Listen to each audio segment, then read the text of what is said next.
Hello everyone, welcome to Study Smart IAS PCS. Let's begin with Day 1 of Smart Adhyan Pro Max series. First things first, आप पूछोगे sir smart अध्ययन जो आपने करवाया जिसकी marathon भी अपलोडेड है यूट्यूब पे उसमें और स्मार्ट अध्ययन प्रो मैक्स में क्या डिफरेंस है। प्रो मैक्स है तो ऑलरेडी थोड़ा सा अपग्रेडेड वर्जन होगा। प्रो मैक्स में हम अनलाइक और स्मार्ट अध्ययन सीरीज़ जिसमें हम डेली कई सारे सब्जेक्ट्स को मिक्स एंड मैच करके करवाते थे कवर, क्योंकि अब आपका एग्ज़ाम पास है तो हम एक दिन में एक सब्जेक्ट के मोस्ट इम्पॉर्टेंट रिपीटेड थीम्स को कवर करेंगे।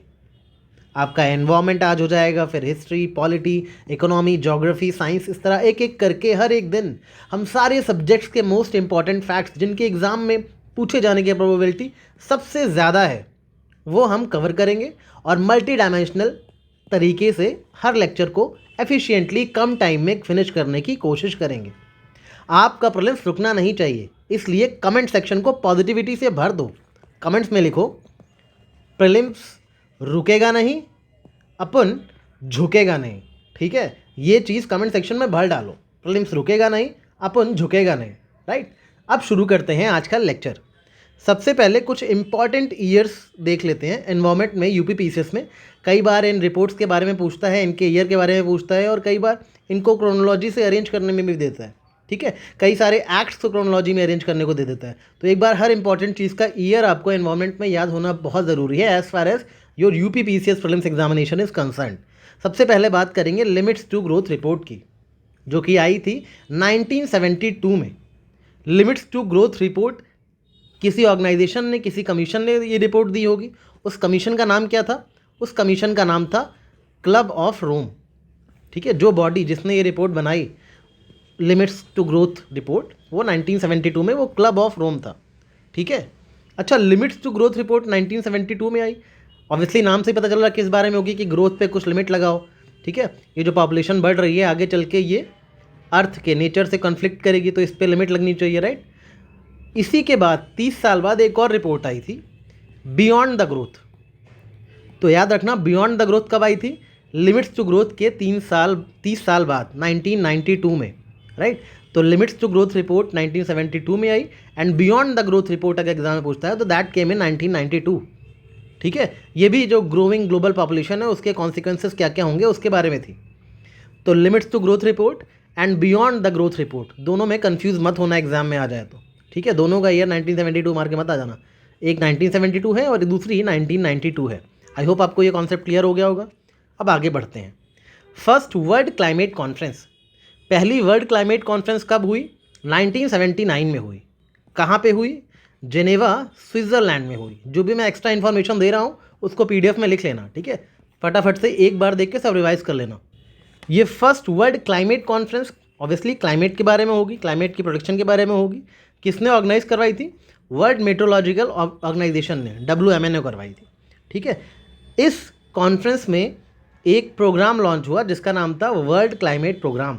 तो याद रखना वर्ल्ड क्लाइमेट प्रोग्राम कब लॉन्च हुआ? 1979 में। किस कॉन्फ्रेंस के थ्रू? वर्ल्ड क्लाइमेट कॉन्फ्रेंस के थ्रू। इतना समझ आ गया। अब आगे बढ़ते हैं। ब्रंटलैंड कमीशन रिपोर्ट 1987 में आई। कौन सी रिपोर्ट?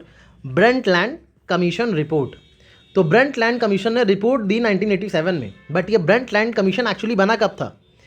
1983 में। राइट, इस ब्रंटलैंड कमीशन का जो एक्चुअल नाम है वो है WCED। ये 1983 में ये कमीशन फॉर्म हुआ था। WCED का फुल फॉर्म क्या है? World commission of environment and development. World commission of environment and development ये 1983 में बना था और इसी कमीशन को ब्रंटलैंड कमीशन भी बोलते हैं। इसी कमीशन ने रिपोर्ट दी थी 1987 में।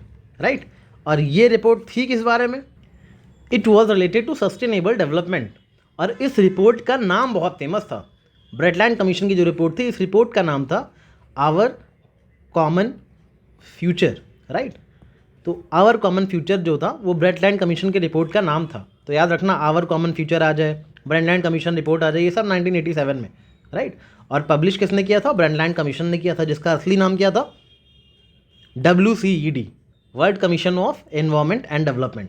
समझ आ गया? यहाँ तक कोई डाउट नहीं है, इन सब में कोई कन्फ्यूजन मत रखना, इसलिए मैंने पूरी क्लैरिटी के साथ क्रोनोलॉजिकली सारी चीज़ें लिख दी हैं।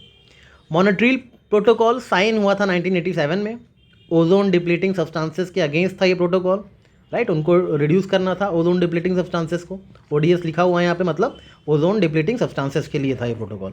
ये प्रोटोकॉल साइन हुआ था 1987 में और फोर्स में आया 1989 में। तो मॉन्ट्रियल प्रोटोकॉल याद रखना, राइट।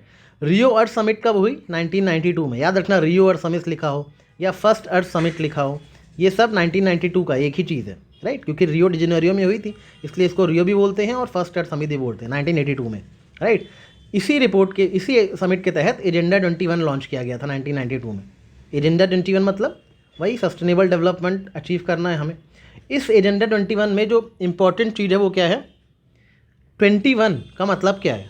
21 का मतलब है 21st सेंचुरी, राइट। एक्चुअली जब ये एजेंडा 21 लॉन्च किया गया था तो इसका एक्चुअल टारगेट 2000 तक का था कि 21st सेंचुरी आते आते हम सस्टेनेबल डेवलपमेंट अचीव कर लेंगे, बट हो नहीं पाया। इसलिए 21 का मतलब 21st सेंचुरी है, ये याद रखना, ठीक है। एजेंडा 21 में 21 का मतलब 21st सेंचुरी है, राइट। और 1992 में ये हुआ था, फर्स्ट अर्थ समिट में लॉन्च किया गया था एजेंडा 21। तो इतनी चीज़ें आपको याद रखनी है। ये सारी कॉन्फ्रेंसेस हो गई। अभी कुछ एक्ट देख लेते हैं। इन एक्ट को वेरी ऑफन एग्जाम में क्रोनोलॉजिकली अरेंज करने को दिया जाता है या फिर मैच द कॉलम में इनके ईयर मैच करने के लिए आ जाता है। तो हमने यहाँ क्रोनोलॉजिकली देख लिया है, एक बार आप देख लेना।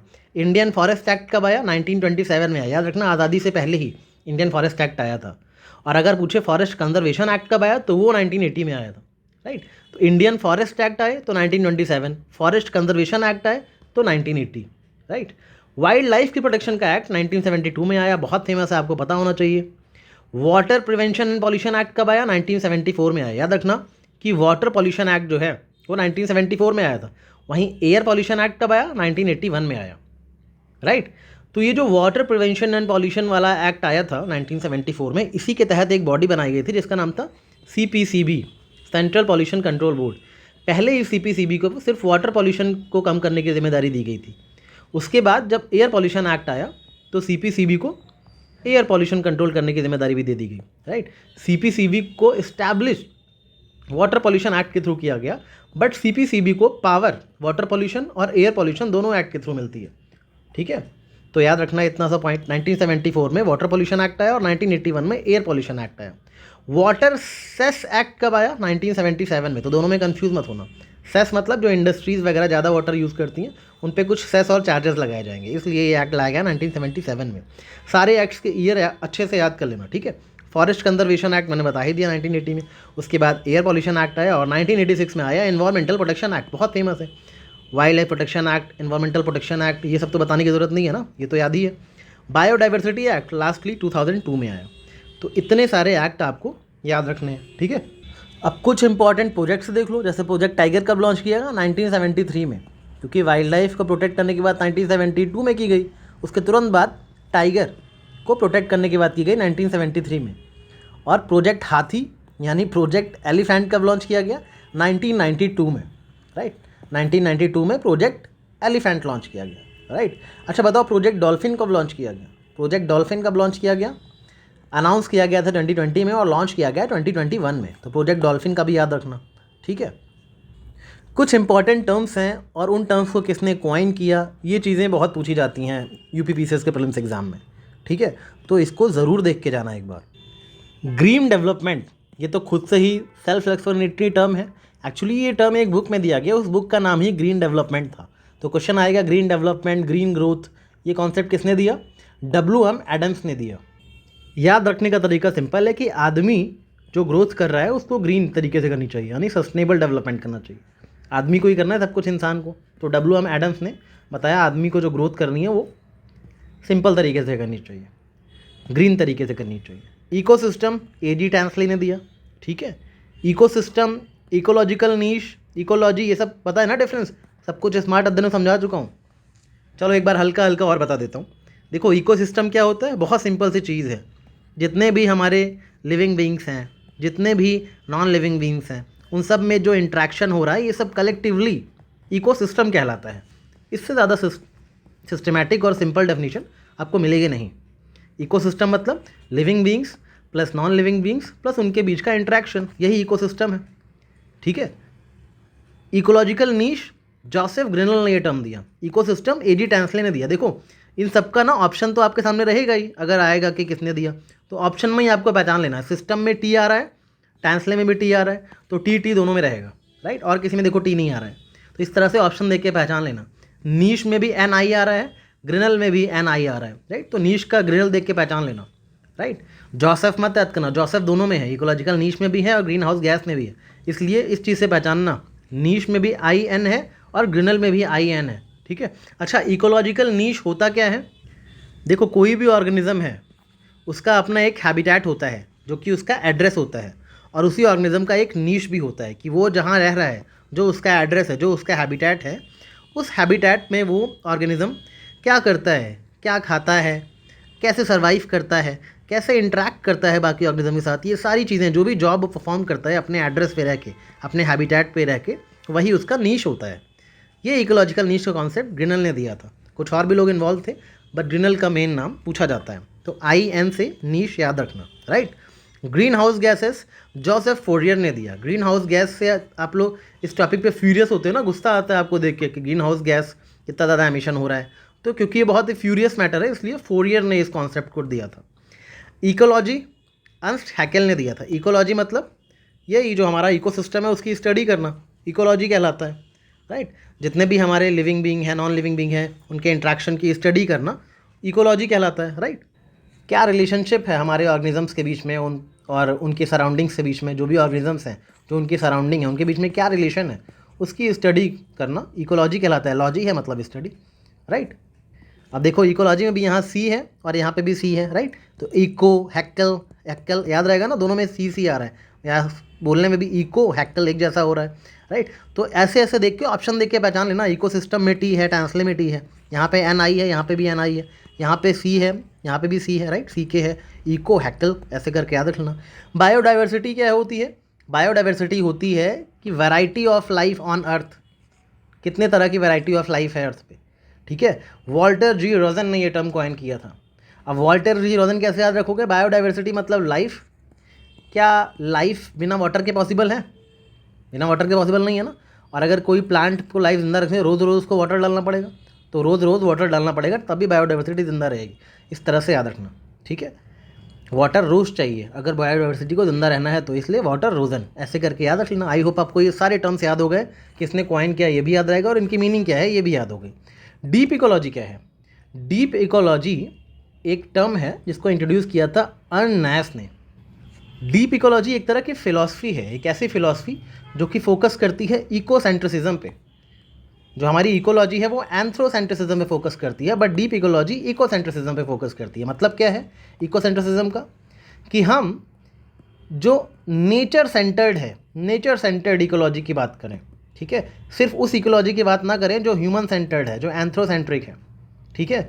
हमें इकोलॉजी में रिवर्स की बात करनी चाहिए, माउंटेन्स को प्रोटेक्ट करने की बात करनी चाहिए। इसलिए नहीं क्योंकि वो इंसानों के लिए ज़रूरी हैं, इसलिए क्योंकि उनका खुद का भी एक अस्तित्व है, चाहे वो प्लांट हो गए, चाहे रिवर हो गई, चाहे माउंटेन हो गई। हम सबकी सुरक्षा की बात सिर्फ इसलिए ना करें क्योंकि वो इंसानों के लिए ज़रूरी हैं, बल्कि इसलिए भी करें क्योंकि वो खुद में उनका एक अस्तित्व है, वो खुद के लिए भी ज़रूरी हैं। तो इसलिए ये डीप इकोलॉजी जो है नेचर सेंट्रिक फ़िलॉसफी है कि नेचर की खुद की एक वैल्यू है, हर चीज़ को ह्यूमन की नीड्स के हिसाब से नहीं बचाना है और देखना है और स्टडी करना है। ये कॉन्सेप्ट दिया था अर्न नायस ने। कैसे याद रखोगे? कभी आप किसी से बहुत डीप बात करोगे ना, ऐसी जैसे मैंने अभी अभी करी, तो लोग बोलेंगे बहुत अनायास ज्ञान दे रहा है। तो अनायास मतलब बहुत ही व्यर्थ फिजूल का ज्ञान दे रहा है। तो कोई डीप बात करोगे तो आपको अनायास बोल दिया जाएगा, अनायास क्या बातें कर रहे हो, ठीक है। तो अनायास को अनायास से याद रखना, क्योंकि डीप बात कर रहे थे, लोगों ने बोल दिया। इस तरह से आपको इंपॉर्टेंट टर्म्स भी याद हो गए। फटाफट से आगे बढ़ते हैं। एक टर्म और है मोनोक्लाइमैक्स का, जिसको एफी क्लीमेंट्स ने प्रपोज करा था। मोनोक्लाइमैक्स का मतलब क्या होता है? ये एक थ्योरी है जो कहती है each region there is a single most developed community while all other communities are in the process of development. मतलब किसी भी एरिया में, ठीक है, जो नेचर है वो इवेंचुअली किसी एक टाइप की फाइनल स्टेबल कम्युनिटी में जाके डेवलप होता है। सपोज एक ग्रासलैंड है, ग्रासेस है बहुत सारी, वो इवेंचुअली ओवर द टाइम एक फॉरेस्ट बन सकता है मैक्स टू मैक्स, और वही उसका फाइनल स्टेज और क्लाइमैक्स होगा।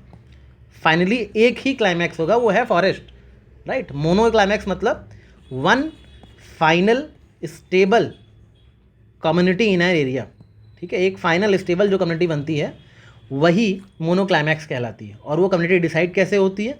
क्लाइमेट के थ्रू ही डिसाइड होती है, जैसा क्लाइमेट होगा वैसी कम्युनिटी, फाइनल कम्युनिटी वैसी ही बनेगी जैसा क्लाइमेट होगा, इसलिए मोनो क्लाइमैक्स बोलते हैं। अच्छा, क्लाइमैक्स मतलब एंड। आप जब घर बनवाते हो सबसे एंड में उसमें सीमेंट लगती है, पहले पूरा घर बनता है फिर बाद में सीमेंटिंग होती है, इसलिए सीमेंट से याद रखना, क्लाइमैक्स में सीमेंट लगती है। तो एफी क्लेमेंट्स आपको अगर याद करना हो ऐसे कर लेना, वरना खुद भी पढ़ोगे तो अपने आप याद हो ही जाएगा। साइलेंट स्प्रिंग्स एनवायरमेंटल साइंस की बुक है, किसने लिखी थी? रैचल कार्सन ने। ये जो बुक है ये किस बारे में लिखी गई थी? इस बुक ने पहली बार जो डीडीटी नहीं था, डीडीटी होता है, डीडीटी का फुल फॉर्म होता है डाइफिनाइल ट्राइक्लोरोइथेन। तो ये जो डीडीटी के क्या हार्मफुल एनवायरमेंटल इफेक्ट्स हैं, ठीक है, डीडीटी को जो यूज़ किया था इस पेस्टिसाइड को सोल्जर्स ने वर्ल्ड वॉर सेकेंड में, उसके क्या हार्मफुल इम्पैक्ट है उनकी स्टडी करी गई थी, ठीक है, बहुत सालों बाद 1962 में। तो फिर इस बुक को लिखा था साइलेंट स्प्रिंग ने। ये बुक डीडीटी के हार्मफुल इम्पैक्ट्स के बारे में थी, इतना याद रखना। डीडीटी क्या है? एक पेस्टिसाइड, इंसेक्टिसाइड है, राइट। तो किसने लिखी थी? रैचल कार्सन ने। कैसे याद रखोगे? साइलेंट किसी को करना है, क्या बोलोगे? मुंह बंद रख, या क्या बोलोगे?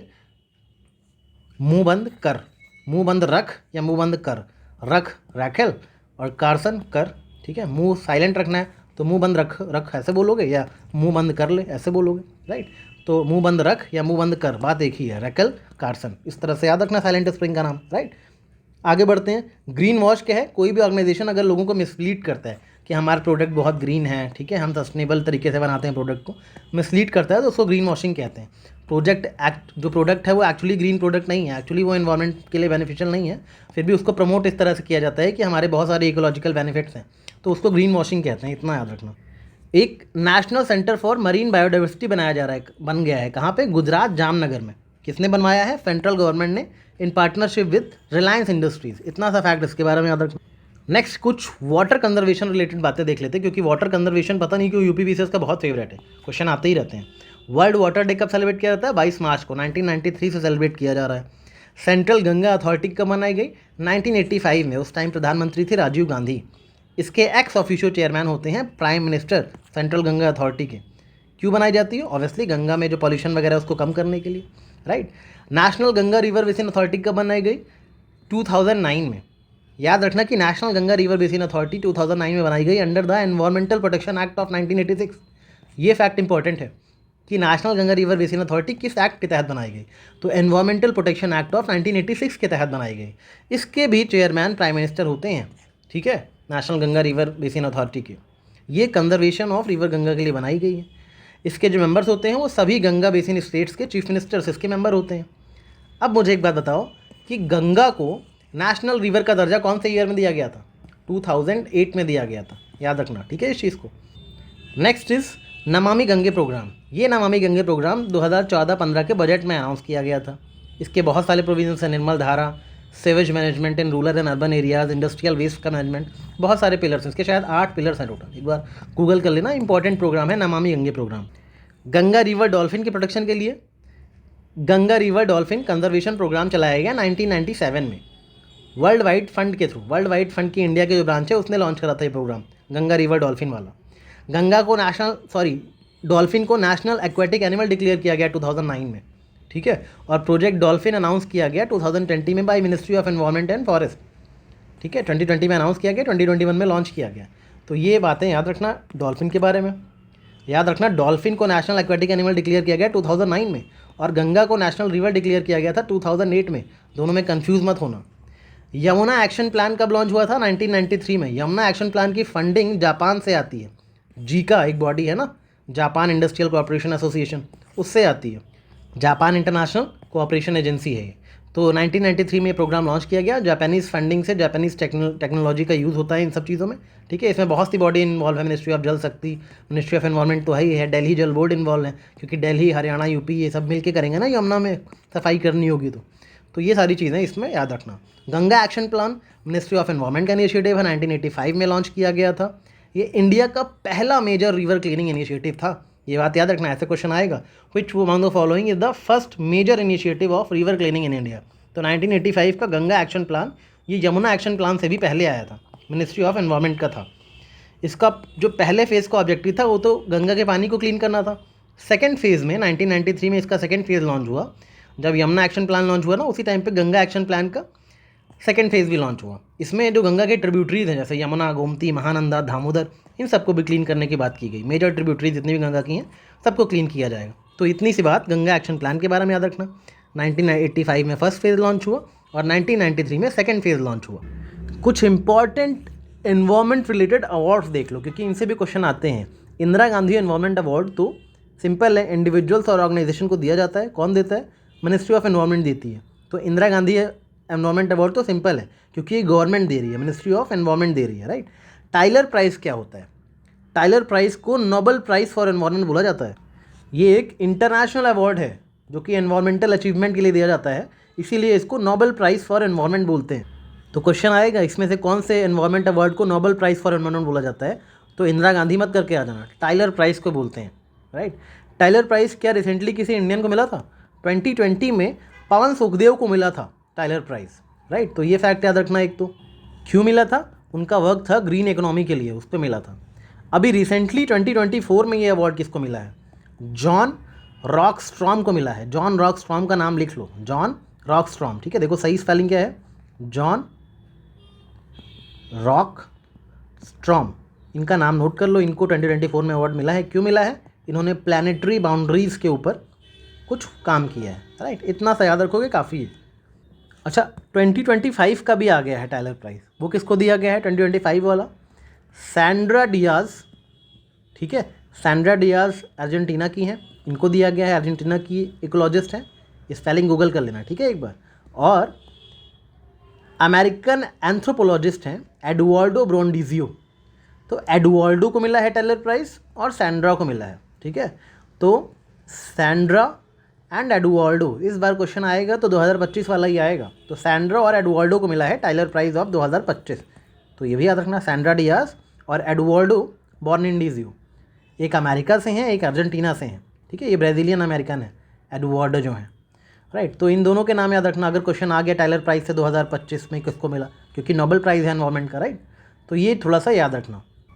अच्छा, ये टाइलर प्राइज़ जो है MS स्वामीनाथन को भी मिला था। कब मिला था MS स्वामीनाथन को ये टाइलर प्राइज़? 1991 में मिला था। तो ये भी फैक्ट इंपॉर्टेंट है, याद रखना। बॉरलॉग अवार्ड, ये agriculture, food security, environment related award है जो कि अंडर 40 ईयर्स ओल्ड के साइंटिस्ट को दिया जाता है। कौन देता है ये award? World food prize foundation देता है। सबसे पहले रिसिप्शन जो थे इस अवार्ड के वो थे MS स्वामीनाथन, उनको 1987 में ये अवार्ड मिल गया था। 2025 में किसको मिला है? मारिएंगेला हंगरिया को, नाइट्रोजन फिक्सेशन के लिए। ब्राज़ील की हैं ये मारिएंगेला हंगरिया, इनको नाइट्रोजन फिक्सेशन पर रिसर्च के लिए बॉरलॉग अवार्ड दिया गया है। तो इतनी सी बात आपको याद रखनी है। राजीव गांधी एनवायरमेंट अवार्ड, ये क्लीन टेक्नोलॉजी और डेवलपमेंट रिलेटेड अवार्ड है। ये राजस्थान गवर्नमेंट देती है इस अवार्ड को हर साल 5 जून को हर साल राजीव गांधी एनवायरमेंट अवार्ड दिया जाता है, ठीक है। 5 जून को क्या होता है चलो बताओ कमेंट्स में जिसको पता हो। ग्लोबल 500 अवार्ड, ये आउटस्टैंडिंग वर्क किसी ने एनवायरमेंटल प्रोटेक्शन के लिए किया हो उसको दिया जाता है। कौन देता है? UNEP देता है। तो united nation environment program global 500 award देते हैं। अभी इसी अवार्ड का नाम चैम्पियंस ऑफ द अर्थ कर दिया गया, champions of the earth award से रिप्लेस कर दिया गया है ग्लोबल 500 अवार्ड को। तो चैम्पियंस ऑफ द अर्थ आए या ग्लोबल 500 आए, ये UNEP देता है। तो कौन सा अवार्ड कौन देता है याद रखना बहुत ज़रूरी है, राइट। इतने ही अवार्ड आपको एनवायरमेंट रिलेटेड याद रखने हैं। कुछ साउंड, पता नहीं क्यों UPPCS को साउंड से इतना दिक्कत है, कहाँ पे कितना साउंड डेसिबल लिमिट है वो पूछते रहते हैं। तो स्टैंडर्ड साउंड लेवल ये है, अगर कोई शांत इलाका है तो वहाँ पे दिन में नॉर्मल 50 डेसिबल और नाइट में 40 डेसिबल तक की लिमिट है। रेजिडेंशियल एरिया में कितना साउंड होता है? दिन में 55 डेसिबल और रात में 45 डेसिबल तक का। कॉमर्शियल एरिया है तो थोड़ा ज़्यादा होगा, 65 55 हो जाएगा। इंडस्ट्रियल एरिया में दिन में 75 डेसिबल तक की आवाज़ आएगी, ज़्यादा शोर होगा जहाँ इंडस्ट्रीज़ वगैरह होंगी। नाइट में 70 तक होगा। तो ये एक बार देख के जाना, अप्रॉक्स होता है, बिल्कुल एग्जैक्ट तो नहीं होता, बट एक बार देख लेना। अगर एग्जाम में मैच करने को है तो याद रखना कि रेजिडेंशियल एरिया का कम होगा, इंडस्ट्रियल का ज़्यादा होगा, ऐसे कॉमन सेंस लगा कभी कर सकते हो, राइट। कुछ इंपॉर्टेंट प्रोटोकॉल्स को देख लेते हैं और वो प्रोटोकॉल्स कहाँ फोकस करते हैं उसको देख लेते हैं। जो कार्टाजेना प्रोटोकॉल है वो बेसिकली क्या है? जो कन्वेंशन ऑन बायोलॉजिकल डाइवर्सिटी है CBD, उसी का एक सप्लीमेंट्री एग्रीमेंट है कार्टाजेना प्रोटोकॉल, राइट। किस चीज़ पे फोकस करता है? जो लिविंग मॉडिफाइड ऑर्गेनिज्म है उनकी ट्रांस बाउंड्री मूवमेंट पे फोकस करता है, राइट। कोई लिविंग मॉडिफाइड ऑर्गेनिज्म है वो ट्रांस बाउंड्री मूव कर रहा है, कैसे मूव करेगा? किसी कार्ट पे बैठ के मूव करेगा ना। तो कार्टाजेना याद रखना लिविंग मॉडिफाइड ऑर्गेनिज्म के ट्रांस बाउंड्री मूवमेंट से फोकस करता है, ठीक है, ताकि इनका सेफ ट्रांसपोर्ट हो, सेफ हैंडलिंग हो, ठीक है, बायोलॉजिकल डाइवर्सिटी को प्रोटेक्ट करता है ड्यूरिंग ट्रांसपोर्टेशन। ठीक है, ये चीज़ें याद रखना आप। इसमें 2 मैकेनिज्म हैं, कार्टेजेना प्रोटोकॉल में 2 मैकेनिज्म भी हैं। एक तो है एडवांस्ड इन्फॉर्म एग्रीमेंट AIA और दूसरा है bio safety clearing house BCA। तो क्वेश्चन ये आएगा कि एडवांस्ड इन्फॉर्म एग्रीमेंट या बायो सेफ्टी क्लियरिंग हाउस किससे रिलेटेड है? तो याद रखना कार्टेजेना प्रोटोकॉल से रिलेटेड है। कार्टेजेना प्रोटोकॉल किससे रिलेटेड है? कन्वेंशन ऑफ बायोलॉजिकल डाइवर्सिटी से रिलेटेड है। तो ये सारी चीज़ें एक दूसरे से लिंक्ड है, कन्फ्यूज़न मत रखना, याद रखना। स्टॉकहोम प्रोटोकॉल किससे रिलेटेड है? Sustainable control of biological pollutants, मतलब जो परसिस्टेंट ऑर्गेनिक पॉल्यूटेंट्स हैं उनसे प्रोटेक्ट करने के लिए स्टॉकहोम कन्वेंशन को साइन किया गया। ऐसे पॉल्यूटेंट्स जो ऑर्गेनिक हैं, ठीक है, बायोलॉजिकल हैं, बायो अकोमुलेटिव हैं, परसिस्टेंट है, लगातार रहते हैं, उनसे प्रोटेक्ट करता है स्टॉकहोम कन्वेंशन। तो स्टॉकहोम आते ही PUP ज़रूर याद रखना। ठीक है, मॉन्ट्रियल प्रोटोकॉल बता ही दिया मैंने, ओजोन लेयर जो ओजोन डिप्लीटिंग सब्सटेंसेज हैं उनको कम करने के लिए बनाया गया है। और क्योटो प्रोटोकॉल तो ग्रीन हाउस गैस एमिशन को रिड्यूस करने के लिए, तो आपको पता ही है। कब अडॉप्ट किया था क्योटो प्रोटोकॉल? 1997 में अडॉप्ट किया गया था। फोर्स में कब आया? 2005 में आया। इतना याद रखना, UNFCCC के तहत इंटरनेशनल ट्रीटी है ये Kyoto protocol, right. Kyoto protocol में 3 मैकेनिज्म हैं। एमिशन ट्रेडिंग का मैकेनिज्म है एक, तो एमिशन ट्रेडिंग, दूसरा है क्लीन डेवलपमेंट मैकेनिज्म और तीसरा है ज्वाइंट इम्प्लीमेंटेशन। तो क्वेश्चन आएगा emission trading, clean development mechanism, joint implementation, ये सब किससे रिलेटेड है? क्योटो प्रोटोकॉल से रिलेटेड है, UNFCCC की ट्रीटी है, राइट। इतनी चीज़ें आपको इसके बारे में याद रखनी है। आई होप इतना एनवायरनमेंट का टॉपिक आप ज़रूर करके जाओगे और आपको चीज़ें समझ आई होंगी और थोड़ी सी सॉर्टेड हुई होंगी। ये सब ऐसी पॉइंट्स हैं जो मोस्ट रिपीटेडली आपके एग्ज़ाम में पूछे जाते हैं और ये करके जाना ज़रूरी है आपको एग्ज़ाम में करके जाना। क्यों ज़रूरी है? क्योंकि प्रीलिम्स रुकेगा नहीं और अपन भी झुकेगा नहीं। Take care, keep revising and all the best for preparations. Thank you.